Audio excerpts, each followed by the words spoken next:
meeting today to get an update on a permanent memorial to the loved ones they lost. Local 10's Alex Finney is live with those new developments. Alex.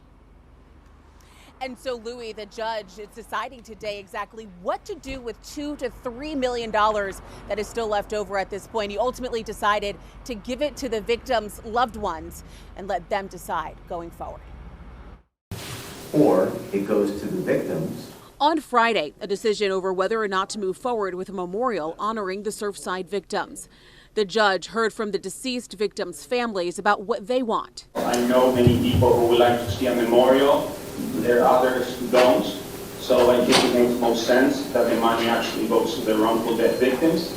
I agree with what Mauricio said, to let people choose. Ultimately deciding What is going to happen with these funds is the receiver is going to be directed to distribute them to the victims in the pro rata amount that they would be entitled to. You tell me it's about 0.02%. leaving it open to the families to decide if they want to donate their funds to a memorial or another cause. I think he did the right thing.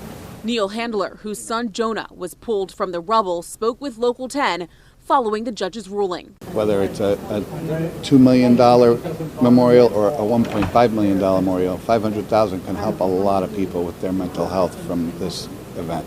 A Dubai-based developer who now owns the land had been in talks with the city of Surfside to incorporate some sort of memorial on the property. A compensation settlement was approved for the victims' families, totaling over $1 billion. This $2 to $3 million in interest now in the hands of the victims' loved ones.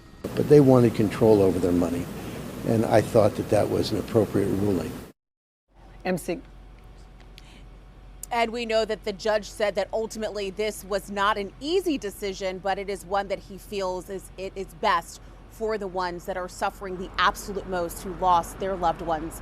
And we know that also in terms of the $2 to $3 million, that still has to be broken up in terms of what exactly those exact amounts will be.